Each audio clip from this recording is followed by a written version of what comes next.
All right, welcome back to the COS Business Podcast, the number one podcast in Colorado Springs.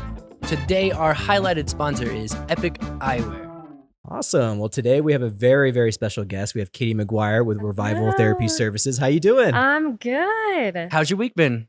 It's been good. It's been stressful. How about you all? It's so weird being on this side of things. Yeah, it's definitely, I think, a stressful time in just the whole world. It's been, there's a lot going on. I'm sure you get a lot of people coming in, just basic things financially and just like economic wise. I'm sure, you know, when economy is not doing very well, you probably get a lot more influx of clients, I'm assuming, right? 1000%. Yeah, I actually got into counseling originally to do career counseling. And that's typically like career students' least favorite class is career counseling. But for me, it was like, if you're miserable in your job, then like your mental health probably isn't going to be great. So we got to start there.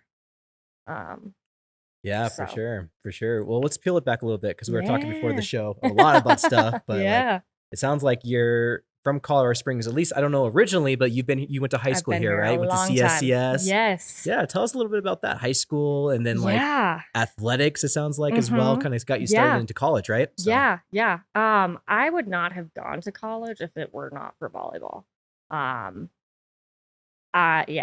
Even in high school, like my coaches would call me and be like, Katie, you have to get to school. Otherwise, you're not here for 5 periods and you can't play tonight. Be like, okay, I guess I'll come to school now. But yeah, it's kind of crazy. Growing up here, this community is so small, but in hindsight, looking at it, like this is a huge city. 38th biggest city in the United States. Is it really? Not the world, United States, yeah. That's wild. Yeah. So 38 or 7, give or take a number. That's crazy to me. Yeah. So the city's huge, but at the same time, it's so small. So, yeah, growing up, I always vowed, like, you will never catch me at UCCS. I will never go there, And then went there and got a master's degree there and then taught there. So a master's, okay. Yeah. Yeah. So never in a million years would I have thought that I would have gone there to play volleyball, let alone like continue on and get a master's degree. Yeah. And like, there's a lot to that because it sounds like you caught fire as far as education is concerned, because you said in high school, like you couldn't even keep you around. What was the motivations back then? Was it just like volleyball, friends, just volleyball, friends, hanging out? Oh yeah, 1000%. I was the social butterfly. Like anyone to this day is like, yeah, she's the one who like gets people together. Like, yeah. So it was definitely volleyball and just friends. And that continued on through undergrad. I think my graduating GPA was like a 2.6. Oh yeah. At best. And like the way I got into my master's program was I was like, but hey, in my communication classes, like these are the classes I actually like, I have a 39. So yeah, that was like my little essay to be like, please let me come here. Like I promise, like I will be an addition. So yeah, that's typical ADHD actually. It where is. You really can shine where things that you love. If I would have known I had ADHD in high school, that would have been such a game changer. Like looking back on it, like pushing projects to the last second, studying for tests on the way to school or at school or 5 minutes before said period, like that would have been such a game changer. I didn't even actually know I had ADHD until I was in my doctoral program. Oh, wow. So even in my master's program, like that would have been a huge game changer. Was it when they were teaching about it? Yeah. So that's funny that you bring that up. So that's kind of something that a lot of people joke about in counseling programs also, is a lot of your own stuff comes up. And I'm like, those things seem familiar. So yeah, it was after I graduated and went to my doctoral program that I was like, I should really look into this because like I'm drowning right now, not being able to focus on stuff, but like certain things I can.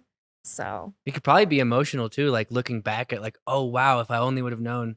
There's this nonprofit I work for, and they had this 2-hour session about dyslexia, and this whole time I'm listening to it, I'm like, oh my God. I almost teared up actually because I was like, that's me. I already kind of knew it, and like I already kind of even said it, but I was like, they really solidified it. Like I don't even think I need to get diagnosed because it's just like So Oh, obvious. Yeah. And that, I mean, we're already starting to veer off on things, but that is a viewpoint that I also have about like diagnosing. So as a therapist, if you want to use insurance, you have to diagnose someone. And so my normal spiel to folks is you typically either want to know your diagnosis to help give language to how you're feeling and to not feel alone. You're like, oh shit, like other people feel this way too. Like it's not just me. Or people are like, no, I want short-term solution. Like, I don't want to be branded with something. It's like, cool, like we can do that too. But yeah, that feeling of like, wait, that's me. Like there's a big aha moment to that for sure.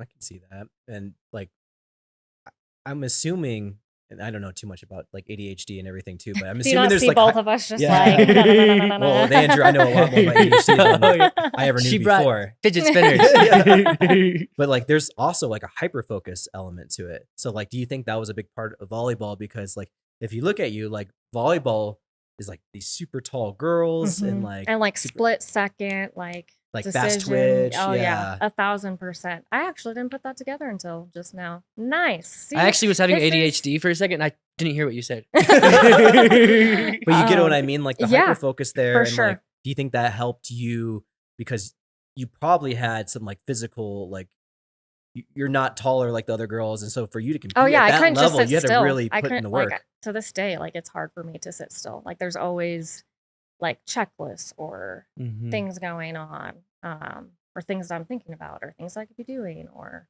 oh, it's nice out.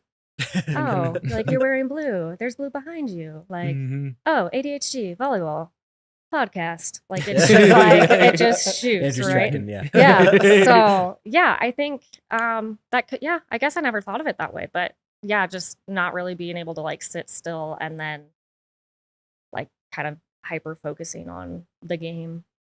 We like to take a quick moment and thank our sponsors. Redefine Mortgages. Redefine the home buying experience with Redefine Mortgages. Custom solutions, transparent advice, and even seamless process.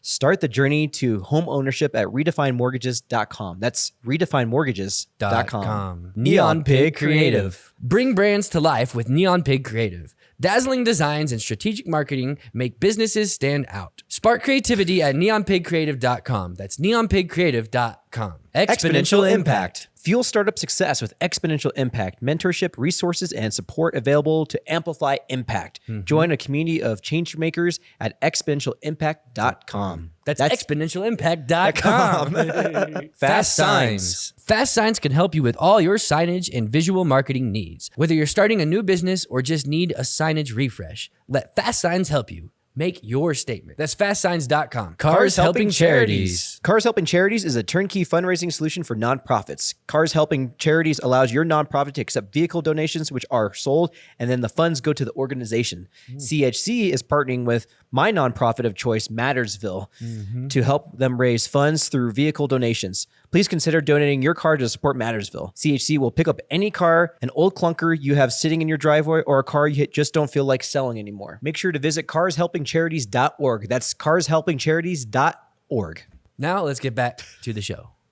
How do you attribute your discipline from volleyball into getting like your master's and then like excelling even more to teaching at UCCS as well? Yeah, that's a great question. So I think for me, I have always been the type of person that I know it's cliche, but the whole like, oh, like once you set your mind to something, I'm that way. But also a lot of people kind of joke about the fact that I just like create my own path / careers. So like, for example, in my undergrad,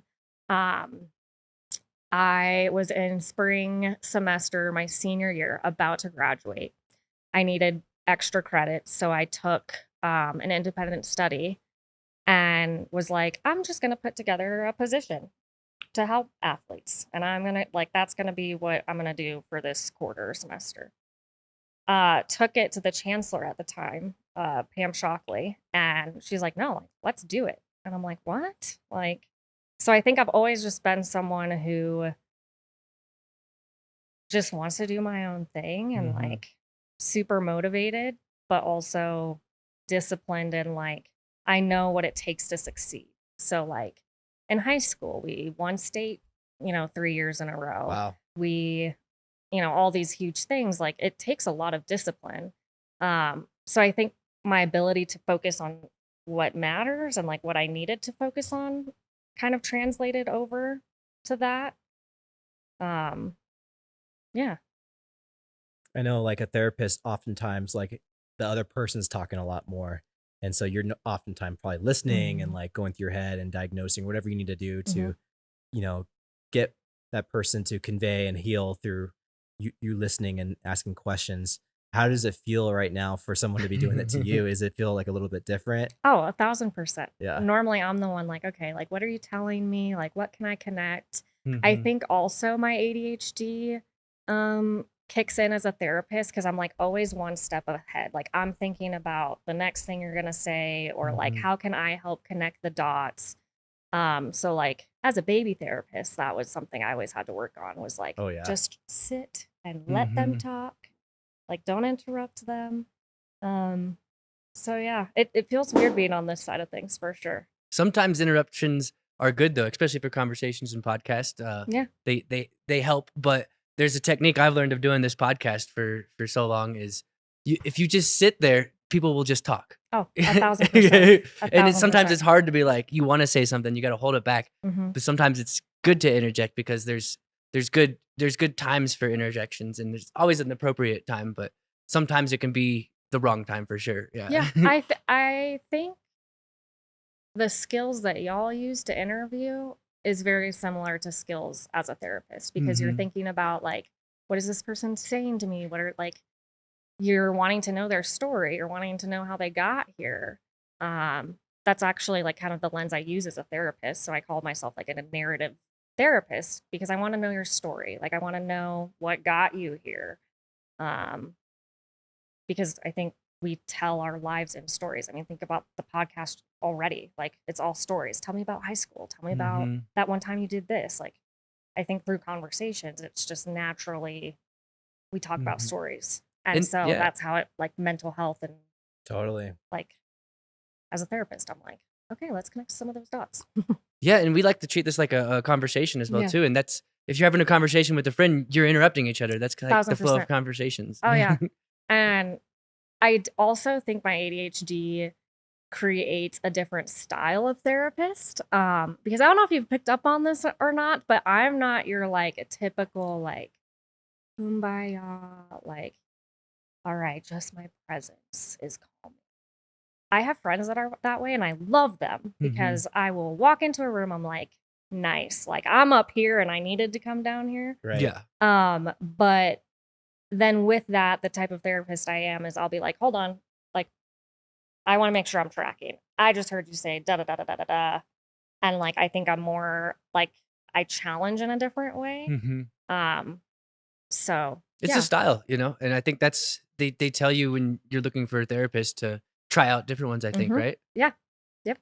Yeah. Yep. That's a very unique style for sure. And I'm sure that perspective helps you in a lot of ways. And do you have like clientele who come in and be like, oh, you're completely different than like the past 2 or 3 therapists I've had? 1,000%.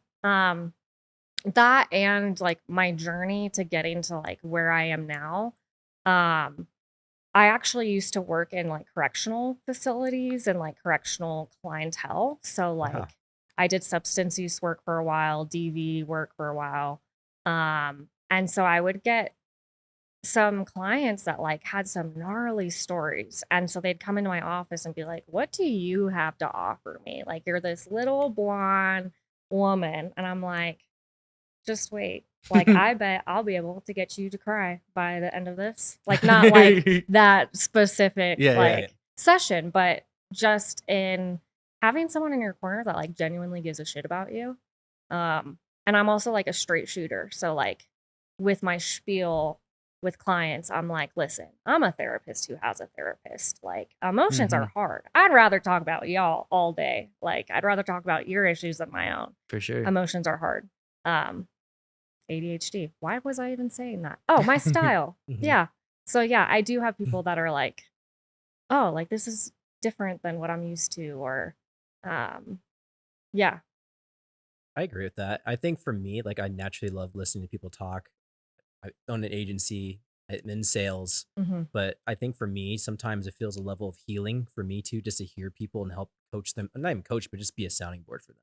Like, I don't know if I have the right answer. Sometimes people just need to be, you just need to have someone listen to them, like you said, and for someone to feel like you They're give in a your shit, corner. like you said. Totally. And so like, I feel, and I don't know if you feel that way, but it's definitely like a form of healing for me too. Oh, 1,000%. I mean, I'm a firm believer that like a lot of our like mental health insert stigma here stems from connection, whether that's like you don't feel connected to friends, you don't feel connected to a community or the world or, you know, whatever. And then when you do find people that you're like, oh, you have dyslexia like I do. Oh, you have ADHD like I do. Oh, we went to the same school. Like there's like automatic trust that's built of like, cool, like I want to talk to this person more. We might have some similarities or just having that common ground, right? Like it makes you more open. Totally. So do you think mental health like is like depression and any of the sorts of like mental disorders, do you think that's on the rise in this country right now? That's a great question. I think we have more access to knowing about said disorder. Yeah. So I think generations that were above us, it was we don't talk about it, we sweep it under the rug, or oh, go to the doctor and get an antidepressant. But I'm not going to admit that I have depression or anxiety. Like, but I think now it's becoming more normalized and there's just more access to be able to say, oh, like you have this also, like you have doom and gloom days. That's great. So do I. Now I feel less alone. There's that connection again, right? Like now I don't feel like I'm just a lone ranger on an island by myself. So I think, yes, it could be on the rise. I also think it could be just the access of knowing what it is and people actually admitting that they have it. I think that's a great point. I also think that there's access to dopamine hits more than ever before, 1,000%. to sex more than ever before, to cheating or TikTok. affairs more than ever than before, and exposure to problems. Like that before, you had to see. like go somewhere and actually meet a woman to have an affair. Totally. But like now, you can just literally pull something out of your pocket and have conversation with several people at once.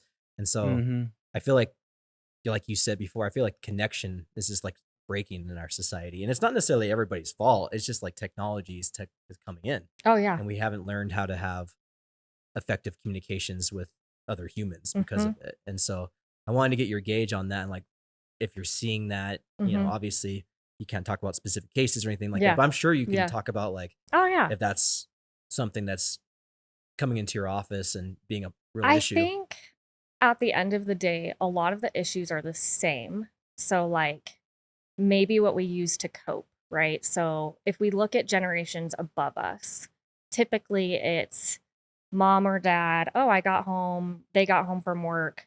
Mom drank a bottle of wine, dad downed a 6-pack. And like, it's a learned behavior, right? Like that's just what you do. You become an adult, you become a part of the economy and you drink. Like, that's just part of like a way of coping. Where now I think, like you said, like we just have so much access to different things. And I think people are more open to talking about it because of that access. So even when I think about like COVID, like pre-COVID therapy to now, like some of the issues are the same. But I think it's also very dependent on the person, which is very cliche. And you will hear that a lot in the therapy world is like, well, it's person-centered, it's client-centered, it's dependent on the person. So like, yes, I see that people come in because of a lack of connection, but I think that's always still been there. And maybe it is higher now because of social media and the ability to be like, oh, I hate you and I disagree because blah, blah, blah, blah, blah. Okay, but would you have actually said that thing to that person in person? Probably not. So true. So yeah. And it's pointless too to comment on things like, so if you see something on social media that you disagree with, if you comment on it, even if you're right, you're wrong. Totally. It doesn't do anything. Oh, yeah. I've learned that recently, actually. Yeah, you could talk till you're blue in the face, but that doesn't mean that you're gonna be able to change anyone's mind about anything. So it's like, just don't stress yourself on that stuff is what I'm saying. Yeah, social media is hard. And especially like, I don't particularly work with little humans or teenagers because they're just like not my jam. But if I do, which is rare, it typically is like a disconnect thing. Like I feel disconnected to my friends or my family, or like, and that's not what they come in with. But that is where we get to in our time together, is like, okay, who do you feel connected to? Who's important to you? Who brings you joy? Maybe let's not put vodka in our water bottle at school and put a live stream on Instagram. Like, what does that serve you? Yeah.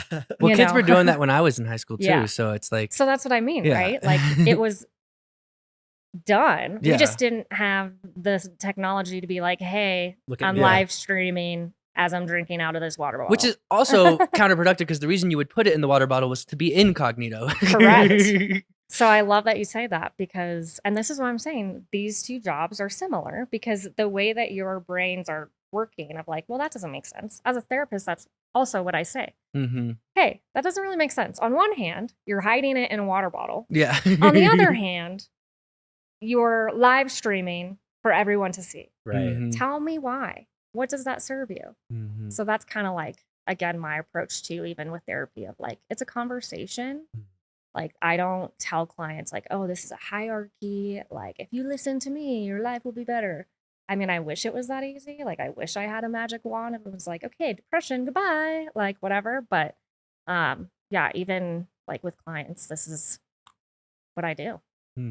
We're going to take a quick break and thank our sponsors. Pinnacle Advanced Primary Care. Skip the healthcare hassle with Pinnacle Advanced Primary Care. Direct primary care for a simple monthly fee, putting health first. No insurance needed. Experience personalized care that's as unique as every individual. Visit pinnacleapc.com to learn more. That's pinnacleapc.com. Franchise succeed. Grow any business with Franchise Succeed. From development to expansion, turning small businesses into national brands through franchising. Start scaling up with a free consultation at franchisesucceed.com today. That's franchisesucceed.com. Planet Duct. Breathe easier with Planet Duct, Colorado Springs' premier air duct cleaning service. Powerful vacuum trucks rid homes of allergens and dust. Clear the air by visiting planetduct.com. That's planetduct.com. Epic Eyewear. Elevate style with Epic Eyewear. Innovative designs meet unmatched quality, ensuring a great look and better vision. Discover your next pair of shades at epiceyewear.com. That's epiceyewear.com, spelled EPOCH eyewear.com. And we're running a special discount right now, Andrew. It's COS BP15 for 15% off your 15% off your freaking order at epiceyewear.com. We're wearing the sunglasses right now. If you're watching, listening on the audio, definitely check out the video so you can see and check out how epic they are. EPOCH eyewear.com. Eyewear.com. Now we will get back to this episode. I feel really bad for kids in Gen Z or even younger because I feel like they're not necessarily going through the same types of like everyday adversities that we would, and even the minor ones. Like I was talking to a friend who's a parent, and they're like, we're going on a road trip with our kid across the country, and we're gonna hit these many states. I was like, that's awesome, but like, is the kid gonna be able to like put up with like, you know, a 12-hour trip? And he's like, oh, dude, it's completely different from when we were kids. Like when we had like, oh yeah, you give them an iPad, and you give them an iPad, and like the kid, he's like, it's like a magic trick, dude. You just give them an iPad and they just sit there and watch it. And I'm like, on one hand, I understand what he's talking about because it's like you need a break as a parent. As we'll talk a little bit more about you, like as a parent, but like on the other hand, like maybe that was like good for me or you or whomever as a kid going through a road trip to be like, okay, I'm in a car, we have to entertain I'm ourselves. bored, but I have to use my creativity to get through this, whatever it might be, talking to my parents or making a game up. So this is how my ADHD kicks in. As you're talking about that, right? You're talking about stories. You're talking about road trips. In my head, I'm like, road trips were the worst. I hated long road trips. So my mind is jumping to like a connection of like, I wish I had a phone. Well, that, and just even to this day, I fly everywhere. Like my daughter me too. like my daughter has already like she's 2.5 and she's been on an airplane more than some adults because I'm like, we are not driving. That is a waste of time. It does not make sense. Like it could be fun though, but and I'm also contrarian because as you say that, I'm thinking I had a Game Boy, you know, like I'm also contrarian in a lot of ways. Did you really play that for 12 hours? Yeah, you can only play for so long, and Like- when it's dark, you can't even see it. So, Oh, so you Yeah.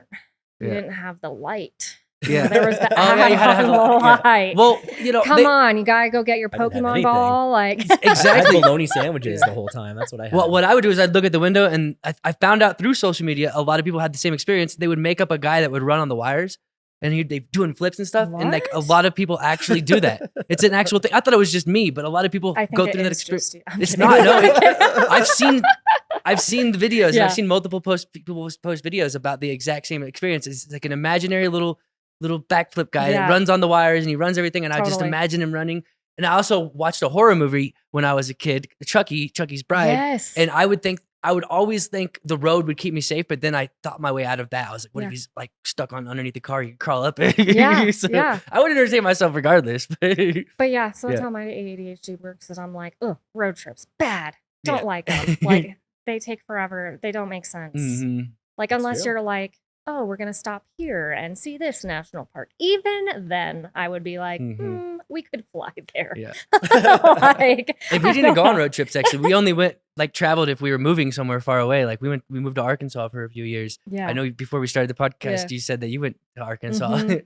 And like, I just remember that trip sucked. We just didn't do vacations or go on road trips when I was a kid. So Yeah, road trips were not like, even with siblings, like they Yeah. just were not fun. Like Yeah. I know some families and like some people are like, oh, those are some of the best memories of my life. I'm Mhm. like, Well, the Goofy movie, that's a good example of it. The dad wants to do this big road trip with his Mhm. son, and his son's just not having it. And Yeah. he's like, I hate this. Yeah. And he's like, I hate you, Dad. yeah, totally. Yeah. So a lot of families have like RVs and stuff, so they might have a little Oh, bit yeah, more yeah. fun at their disposal than us, like probably cramped in the car, Mhm. you know. hmm So it might be a little bit different. yeah. Yeah. Mm. I could go on 10 more tangents about this if you want. I had a Road question trips. about Yeah. you probably get this a lot too, but like being in a relationship hmm as a therapist, hmm how is that dynamic? Oh, yeah. yeah. That's a great question. So one of the first questions I got from him was, "You're not going to therapize me, are you?" And I'm like, "Well, what's the difference between Katie and a therapist? Like maybe that's just my natural hmm go-to." And it's funny because the person who set us up actually is a therapist, and they like the three of them. So the other couple went to high school together, went to school with my partner, and so they have all known each other forever. So that was like something they had talked about before they introduced us. Is they were like, "Oh, like she's a therapist," and so like his friends would be like, "Great, finally, like you can go to therapy." No, like I'm a good listener, and also, I'm human too. So like I said earlier, like I'm a therapist who has their own therapist. Like Right. I'd rather talk about your shit all day, Mhm. not deal with my own. And Mhm. it's funny because he'll sometimes like say, "Hey, didn't you say the other day like I should blah blah blah blah blah, or you were talking about a client that they should do X Y Z? Maybe you should try that right now." I'm like, "You." Exactly. For real. For sure. You're not perfect. You're human. Yeah. and Yeah. that Yeah. makes complete sense to me. But what about like couples therapy? Like, have you ever done that before? No. That sounds like it would be super challenging. That's why I ask. Like, I mean, I think it would be the same for anyone because really you're talking about your experiences. You're talking about like what could help you as a couple. I guess the other thing would be, are you going for a preventative reason or are you going as a reactive? So that's the other like hill I'll die on in general for like mental health is like the way that our society's set up is we're reactive. Yeah, So yeah. it's like, oh, you can't have insurance pay for this unless you've been using meth for 2 years and it's Mhm. now IV use. Like it's not proactive. So I guess I would view it in the same lens of like, are we going to be proactive so that we can Mhm. like have a better foundation as a couple, or are we going Because we have as issues. because we're reacting Mhm. to something that happened? And it's usually for couples therapy, I would assume, because they're fighting too much or something mhm, like that. Yeah. Mhm.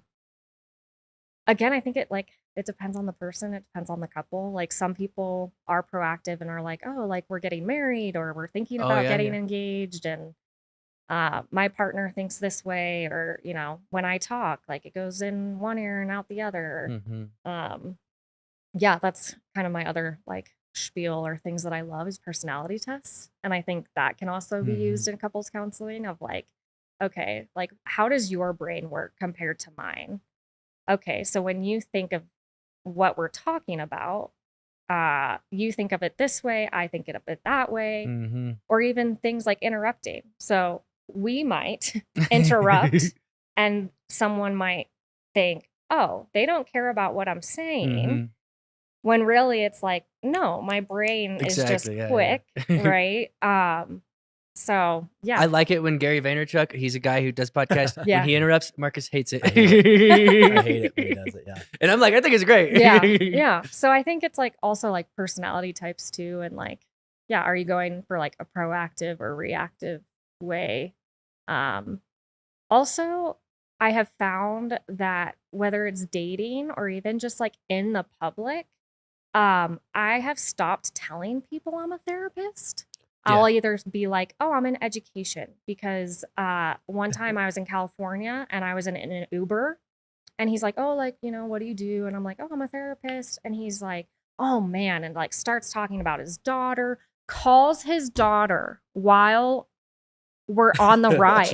And he's like, hey, so the person I'm driving right now is a therapist. And so so that was the moment I was like, I am no longer telling anyone that I'm a therapist. So that's nuts. Yeah, that is nuts. Do that. Yeah. You should give me a free cab ride for that, because you probably charge more than him. Yeah, that's what everyone says. So now I'm like, oh, I'm in higher education, or like I manage people. Just mark. I think there's a button you can mark with no chit chat or something like that. Maybe I just recently learned about that. Yeah, that'd be cool. Yeah. Oh my god. Could you imagine if that was like a thing, just like in everyday life? Like you're like walking in the store and you're like, boop, nope. When I go to the store, I want the no chit chat button. You know, I'm like, don't talk to me, don't small talk to me. My little brother's different though. He'd like to talk to every freaking buddy that walks by. Oh, that's me. I'm like a little golden retriever. Yeah. I'm like, everybody? Really? Oh yeah. I'm like, pay attention to me. Let's talk. Like, tell me about you. Like, what brings you joy? All the things. Yeah. So that's why, like, when I say I am not therapizing you, it's like, that's always been who I am. Like, that was always just, I like to ask questions. I'm naturally curious. I told you my story of how I got here before we started the podcast, just because you're asking. Exactly. Because I like just hearing people's stories. I want to hear how they got here. I want to, like, I don't know, we all could have been through similar experiences, but how we react to it or what we do could be different. Right. But yeah, to go back to your question about dating a therapist, I don't think it's the easiest. But also I think, so something growing up, I used to always think, oh, why am I so much more emotional than people? And used to think of it as like such a negative thing. And so like kind of going back to like athletics, I was kind of a weird human because I was very competitive. But then at the same time, I was like, well, yeah, they're playing like shit because XYZ is happening outside of the court. Oh, yeah. And so it's like, maybe if we give this person a second to talk before the game, they won't play like shit because they're not thinking about the fight they just had, right? So, yeah, I think I've just always been a very emotional person to begin with. And then I finally was able to like find a niche and a way that I could do it in a job versus just being an obnoxious human being like, oh, like, where'd, like, have you grown up here? What brought you here? Like, yeah. For sure. Women are naturally more intuitive than men. They pick up on things going on a lot quicker. My girlfriend is one like that too. I feel like I'm intuitive, but not really in comparison. Like she'll pick up on things of even our friends that I would normally pick up on. She's like, oh, something's going on with Andrew or whatever. Yeah. I'm like, really? Like, because I think that's definitely like, I definitely think therapy, I don't want to like put like the gender roles here, but like, I definitely think that a woman in that space is a whole nother league than a man in that space, just because of what they can pick up on and how they can, they love to take on that. Not all women, but most women have that motherly tendency to take on the burden of someone and like be nurturing to them and give feedback or just be there for them. I think that's like a very female type of It's a biological thing. Yeah. I think that's, and as a man, I would rather tell that to a woman than another man, to be honest with you. Oh, 1,000%. Which I think is also why, like, when I did correctionals and stuff, like, they would come in and be like, you don't have anything to offer me and blah, blah, blah, blah, blah. And then, 10 sessions later, they're like, damn, like, I actually talked about some things and like, this is stuff I've been holding down forever. And yeah, therapy, emotions. How does It's a that feel lot. on the other side though, of like whatever it might be, a big burly guy that's like whatever that comes in there, has no expectations of you getting through to him at all, Killed 2 people. killed 2 people, whatever it might be, Mhm. like, but 10 sessions later, you see the other side of them, like relieving probably all that pent up stress or Mhm. whatever it might be that they've been going through and the weight's being lifted off of them. How does that feel for you? I mean, that's why I got into therapy. So even though I own my own business, I got into therapy to be a space for other people. And I think that was always a role I played in my life, but didn't always realize it, whether it was with friend groups, whether it was with siblings. Like I was the one that people would talk to or like knew I was there to like talk through stuff, be an external processor. Mhm. Um, so it does bring you a lot of joy. Like I think that's not why I do it, but to see someone go from such a like, you have nothing to offer me. Emotions are stupid. I'm like, I'm with you there, buddy. Like emotions do suck. I'm a therapist and I don't just wake up every morning like, okay, like let's talk about our feelings. Like, is it helpful? Yes. Is it going to make your daily life better? Yes. But does that mean it's fun? No. So yeah, it's definitely fulfilling. Especially when someone has like such a certain expectation. Um, but then it's also really cool when people come in and they're like, hey, like this is the shit I'm struggling with. And I'm like, wow, like that's brave. Like that's awesome that you're here and willing to want to put in the work to be better for whatever reason. And again, like I think that's what makes me a good therapist is I'm naturally curious. I'm like, cool, what got you here? Like what made you finally decide to call? Or you saw my profile. What about it stuck out? What are you wanting? Um, so yeah, it's definitely fulfilling. Makes a lot of sense. I'm like that too. I'm very curious about people. I Mhm. love people in Mhm. general and just like all backgrounds. Yeah. I say oftentimes I grew up in a bar and I actually cherish that a lot because you get people from all backgrounds, white collar, blue collar, every Totally. which way that you might think, and different issues that they might have. But you learn people and you learn that like wounds and scars don't give any shit about Mhm. like your job, your income, 1,000%. any of that. Like it comes in all forms. I think oftentimes as a society we think that like people of like more affluent backgrounds have no problems, and like it's definitely not the case. Like those wounds are invisible, and so it's cool to peel back the layers and really get to see people for who they Mhm. are.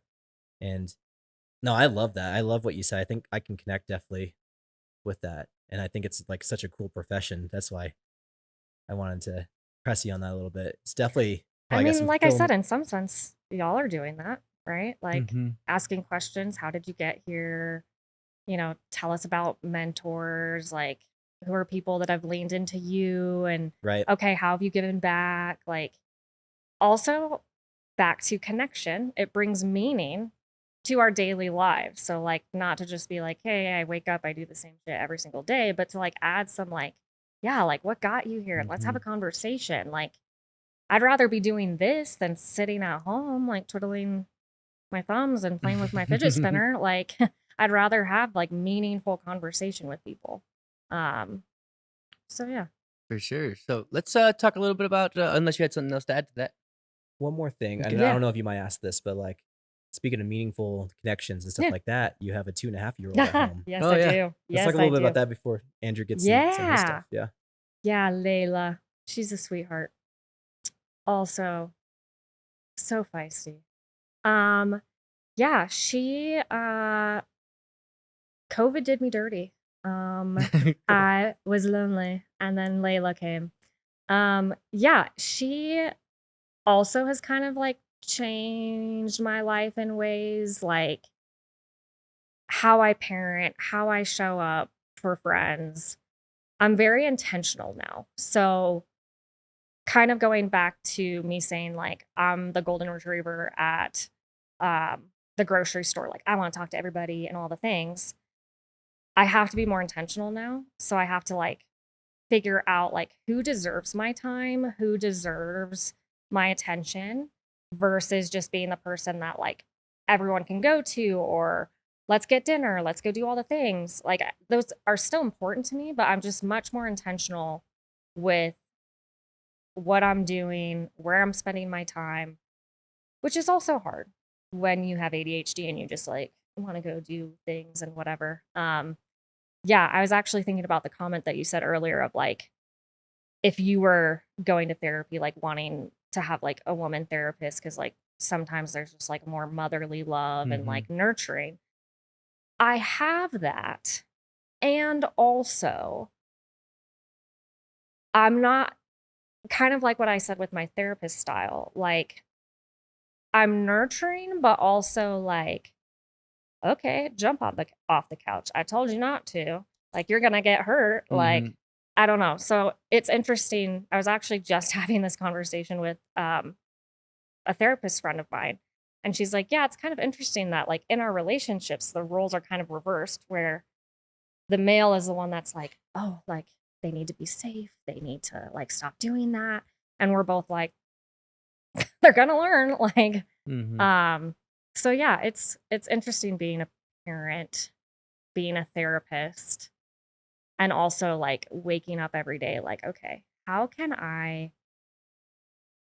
not mess you up? Exactly. Yeah. Like, how can my own stuff, like what can I do differently than my parents or just whatever, so that I'm setting you up to succeed versus, I don't know. I don't know if y'all's parents were like openly emotional. Not at all. Yeah. So she's 2.5. And yesterday she was like, Mama, you hurt my feelings. And I was like, oh, well, what did I do? I want a lollipop. Oh, like, yeah. cool. But also, she's learning that stuff at such a young age of like being able to just say like what she's upset about, or yeah. Which is huge, wild. So yeah, I wake up every day like, how can I like fuck you up the least? Like, yeah, that's probably the best way to look at it. Yeah. like, I'm not a parent, but yeah. I mean, think about your own parents or like own childhood. Like, were emotions and things like openly talked about? Yeah, and we all come from different generations. As Totally. Like our parents and our parents' parents. Every generation is different. It's crazy. Yeah, and it but kind of also goes, the same too. well, and it kind of goes back to what you were saying of like growing up in a bar and seeing all these different people. So like, here are 3 people that grew up completely different, but maybe we all struggle with self-confidence, or we struggle with like wanting to be good enough or wanting to excel and achieve things. Who knows? But again, it like goes back to stories. And yeah. One interesting thing is like Marcus Aurelius. He has this book, The Meditations, and going through that book, you realize even 2,000 years ago, they had the same struggles we have today. Totally. So it's like, I'm sure, like we have the differences and we have technology and like things that are changing, but it's like basically the same thing. It's almost, you could probably look at it and like, if there wasn't like technical details that are different, you wouldn't be able to tell the difference. That's why I say like a lot of it, I think, stems from connection and stems from like, do we feel like we can be ourselves? Like, I think that was another big thing for me growing up, is like being emotional but competitive at the same time. I always felt like I had to hide a part of myself. So depending on who I was around, it was either like competitive volleyball Katie or like overly emotional sappy Katie. I could never just be like who I was. And so now I think I show up for Layla in that way of like, you can be mad that I didn't get you another lollipop today. Yeah. Like, another one. Yeah, exactly. Because I see those puppy eyes, they get you. Yeah. There's this video I was watching on social media. Yeah. But it was this kid who was like crying and saying she was running away. She was like maybe 3 years old. And then the person behind the camera is like, "Why are you running away?" It's because you said I had to clean my room. Yeah. I was like, okay. And Yeah. that's a kid though. Like she really Totally. felt that though. Like those Oh, were yeah. real emotions. Oh yeah, Yeah. 1000%. So I think that's something that I'm trying to change, is like giving her the benefit of like, your feelings are valid. Let's talk through it. Like, Mm-hmm. don't feel like you have to hide a part of yourself, whatever that is. Not that I've done my own therapy or anything. It's Yeah. fine. Yeah. Is it so is it like is the dynamic for you, is it like single mom Mhm. dynamic? Yeah. So Mhm. Andrew and I both grew up like single parents, single Mhm. mom too, right? Oh, Mhm. really? Yeah. And I could tell you, well, especially with my mother, she has a lot of masculine energy, and I love that about her. So Mhm. she's kind of she was emotionally more pulled back than others, but she has a really good balance for sure. I can't say enough about my mom, Mm-hmm. but I'm so glad that she had that masculine energy, because my dad was around a lot in my life too, and he's Mhm. around a lot more now. I'm an adult, but like I can tell you kind of have that full circle moment when you're older, right? You're like, okay, now I see the things coming out that Mhm. like stem from my childhood of how I'm acting or how I react to situations. And I love that my mom had that masculine energy. It was a Yeah. little bit more firm Mhm. love to me, Yeah. because I was yearning for that with my dad not being around Mhm. as much. And so I think that's kind of cool that you have that 1-2 punch too. Yeah. I think it will serve your daughter so Yeah. much to have that, because she'll search for that kind Mhm. of like. And I always explain like a fatherly love is like a firm Mhm. disciplinary love. Like a Mhm. man wants to be respected, so it's like a Mhm. very firm love. It's like, I love you, but like if you do something like undisciplinary, and there will be Yeah. consequences Yeah. too. There should be a Mhm. little level of fear there, but it's Yeah. also like firm love, of like, okay, you messed up, I still love you at the end of the Mhm. day. And so I think that's a good dynamic for you. Yeah. It's interesting because like even as you were talking about that, like I could feel both of your presence like shift when thinking about your mom and thinking about like having a single mom and like how she showed up for you Oh yeah. and like how just something like Mhm. Or wasn't able to show or up. wasn't or Mhm. wasn't able to. And so like the just the language of single mom, like how that just like makes you shift and like just Mhm. think about your childhood and think about emotions and For sure. Yeah. yeah. Because my mom, she had 5 kids, single Oh, mom. Yeah. wow. So Yeah. it was like hard for her to split that attention really. Yeah. And it's also having to work double jobs and stuff like that. So Yeah. yeah. Yeah. So it's interesting, right? Because Mhm. both of you are talking about your moms and both of you, like your presence changed. Like I can see it in your Uh-oh, the therapist is eyes. coming Like, out. yeah, right. But like that's I think that shows you the things that are meaningful and Oh, how like our narratives and our stories are impactful one way or the other. This person was there for me. That was great. I want to be a parent like that. I want to be a friend like that. I want to be a partner like that. Oh, my parent didn't show up for me, so now I'm going to work double hard to do the opposite, or I'm going to follow in those footsteps and not Mhm. realize it. Yes, it's usually things like that I think are subconscious, Mhm. My dad never knew his dad. Yeah. And he was never in my life. Yeah. So yeah. Yeah. There's It's kind of crazy how like family patterns can happen that way, right? Like, Mhm. uh, yeah, my mom wasn't a single mom, but well, actually, that's not true. She was after me, but like I have different siblings from different parents and half siblings and all the things, and Same. And um, same for him, I oh think too. yeah, Yeah. yeah. So it's interesting, right? Like how our stories all pan out, and I don't know. My dad closed the gap though. I told this story one other time on the show, but it's like really cool. Mhm. My mom and like my dad used to stay with my mom when he came to visit, and like about 10 years ago. First of all, bad idea when they first got divorced for him to come and stay at the house. It's like bad idea for anybody getting divorced out Yeah. there.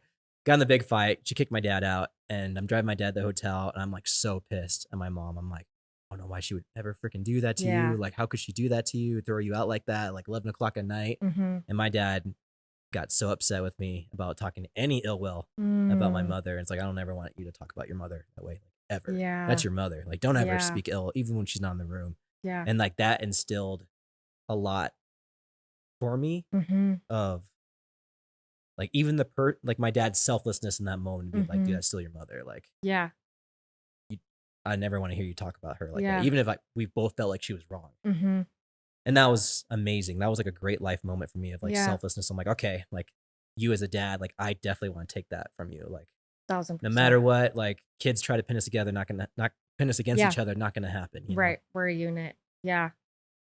It's interesting because I think back to like some of your original questions too, of just like Layla in general and things. Like I was in a headspace at that time where I was working part-time at an agency setting, doing substance use work, and going to school to get my doctorate. And like COVID hits at this point, and it's just the same shit every single day. I remember thinking like, I'm gonna go insane. Like this is my insanity of like doing the same thing over and over and expecting a different result. Um, and I always say like the universe brought me Layla because I was just in such a dark, twisty place that even though I was a therapist showing up for other people, I was like behind the scenes, just so dark and twisty, and like COVID sucks, like all the things. And then Layla came and kind of like revamped my like purpose, and yeah, she's my little sunshine. So being a single mom is hard. At the same token, I think I have it good because at the end of the day, I know like these are the decisions I've made. So like if something happens or like she does something, I'm like, well, okay, like I'm the only one to blame for that. But yeah, then though, like I think that we like to blame the parents, but sometimes think people are just people. They totally they'll do things. 1000%. Yeah. So it has its challenges, but at the same time, like I love being a mom, but I also love being a mom that has a career and can like show up for her in a way of like, if you get to do whatever you want to do. Like I think about, oh my gosh, the kickers from the KC. Have you seen that whole thing? Like everyone's pissed at the like Harrison. Yeah. When you were saying what you were saying, I was about to say, oh, you better yeah. you better highlight You better it. watch yourself. You better highlight it with not all women.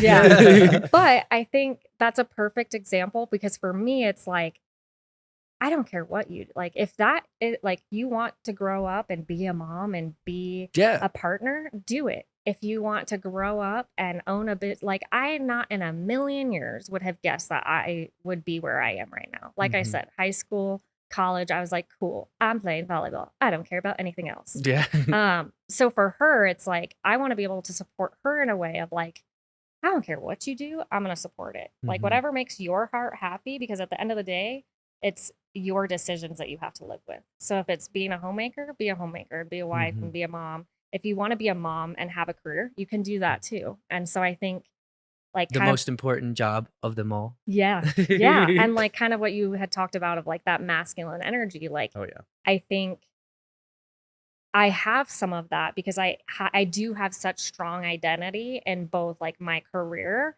but as a mom too. Like I have friends that are stay-at-home moms and I'm like, I don't know how you do it. Like I love her to death. Like she is my sunshine. Also, I need an identity outside of mom. Like I need to still be me. And that helps me show up for her by having this identity as a business owner, as a doctoral student, all these things. Yeah, I would not in a million years would have guessed like I would be where I am now. It's wild. Sure. Exactly like my mom. That's really? How she was a career woman. So yeah. It's so weird that you bring this up because today I missed my nephew's continuation to 8th grade to 9th grade. You guys remember that? Yeah, And it's a whole thing. No, I don't. So they have like a little ceremony. That's because he was in Missouri. No, I was skipping school. Missouri. I actually dropped out in 9th grade and then came back and finished. But yeah, It was 8th whole grade. different story. Ninth. I know, but I was skipping school in 8th grade. Gotcha. I actually didn't go for a whole semester in 8th grade. So Yeah. Holy shit. Yeah. Yeah. I feel hated that. school. But she was at Right there with his continuation, and I was just telling my mom, I was like, "Oh yeah, my dad was there for me at that time." I was like, "Dad was there," and that's like peak moment for my dad because all these girls were talking to me, and my dad was like, "That's my boy," like all excited. My mom's like, "Was I there for that?" I was like, "No, you had moved to Kentucky because her career took her all over, and she moved to Kentucky at that point." And she's like, "I didn't even know that I didn't even make that. I'm so sorry." I'm like, "I know. I'm so like one of the things I'm proudest about my mom is like what she did to forge for her family." And become a career woman.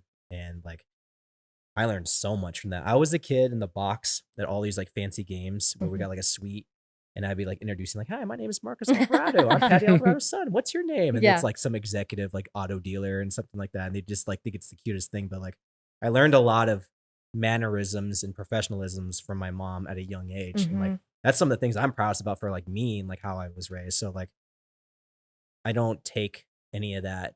Maybe when I was younger and like I would throw it at For her a sure. little bit, but now I'm like, Mom, that's like, don't ever like regret that stuff. Like, I know what Mhm. you're doing. You're going out there and getting and providing for me, Mm-hmm. doing the things that I have the privilege of having at that Mhm. age. So I don't know if that's like feedback from Layla, like 30 years from now or Yeah. something like that. But like, I'm so proud of my mom for that. So if you're on that path too, Yeah. kudos to you. That's cool. That's really cool. Yeah.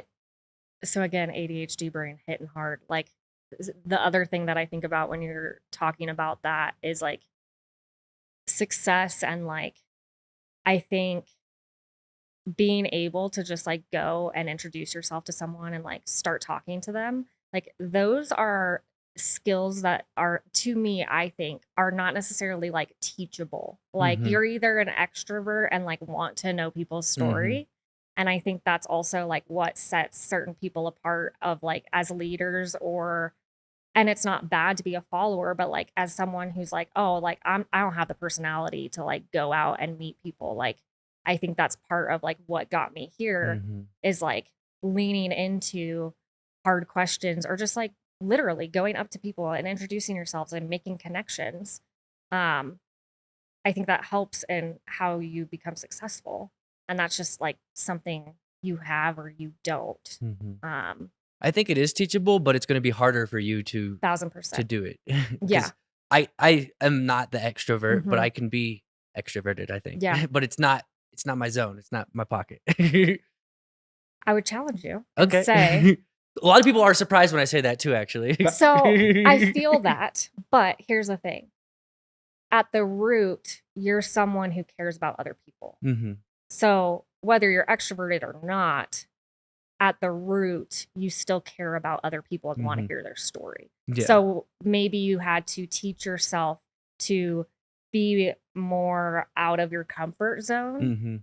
But at the end of the day, you're like, I still want to know like what their story is, or I want to know Mhm. XYZ. But the two of us are just like, la la la la la, hi, hello, nice to meet you. Yeah. But at the end of the day, like I think the personality type of like wanting to hear and have like deeper level conversations is like what matters. Mhm. For sure. Sorry. Yeah, and I think we're actually getting close to an hour, so we can start wrapping this up. Any questions you want to Yeah. I'm finish up squaring a on? lot of questions right now just because I know, but we can't go past it. I know. Yeah. 7 more minutes. Yeah. I timed All it. right. All right. But Let's have it. you're talking about going out there and being more outgoing and getting to know people at the grocery store. How has that served you as a leader of your own business and having employees? Because it's more than just delegating tasks and some people report to you. Like, as you know, like, what does Simon Sinek say? He's like, if you don't know people, you don't know business. And it's the truth, 1000%. right? Like, we are people at the end of the day. We are humans with emotions, with personal lives. And so how has that served you in a leadership role? Yeah, I think that's part of how Revival has become so successful, because when we opened Revival, it was never about Sasha and I. So Sasha's my co-owner. We literally opened Revival with the value system of like, we're opening Revival for our therapists. We want our therapists to feel loved and valued and cared about.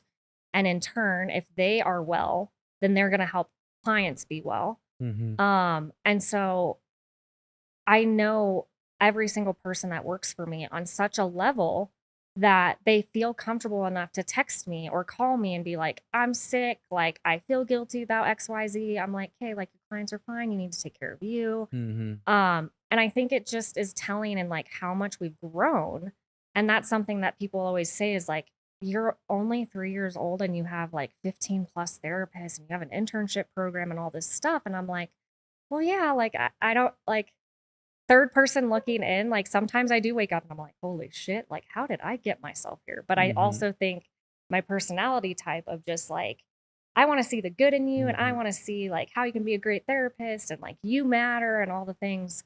So I think that's helped me in that way of just being that outgoing person and making people feel important and valued. I've never had to advertise like, oh, we're hiring, or we're like we have open intern spots. Everything has always been word of mouth. So like, and retention probably too. Oh, it's insane. Our retention rate for therapists is so high. I was like, wait a second, I was about to say so low, but that would be the opposite. Yeah. People have stayed for so long. Like, I have people with us that started from our old job and moved with us, and like to this day are like, Katie, you're the captain. Like, I go where you go. And I'm like, damn, like, how did I get myself here? And also, I think it's because I give a shit. And I'm like, cool, like, how are we going to figure this out? Yeah, it's kind of wild. I love it. Well, one final question for me, and I'll throw it over to you, man. But how does Katie fill her own cup when she was in COVID, when she felt empty and monotonous with everything that you did? What do you do to fill your cup up? Stuff like this. Like, I will leave this super energized, and that's what everyone gives me shit for. And that's like my stupid extrovertedness. So like, to kind of go back to like what we were talking before, like, I think that's the difference between being an extrovert and introvert. Like, we may both value like deep conversation, but it energizes me. Like, I'm going to go outside and be like, cool. Like, what other thing are we going to conquer? You're going to leave and you're like, oh, like, I am tired. I need a nap. I want to go to bed early.